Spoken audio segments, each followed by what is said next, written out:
Swerteng araw, heto na po ang resulta sa ating STL Pangasinan para sa araw na to, Monday, April 6, 2026 para sa ating first draw result.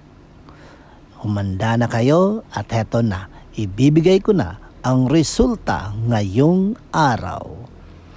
At para naman po sa ating STL Pangasinan first draw result, ang resulta ngayong umaga ay ang numerong ito. Kahit gaano tayo kabisi sa ating araw-araw na gawain, dapat wag nating kalimutang magdasal at magpasalamat sa Diyos sa lahat ng ating blessings. Okay? Mag-ingat kayo mga ka-STL. Don't forget to subscribe. Purple Green TV. Paki-like, share at comment po. Thank you!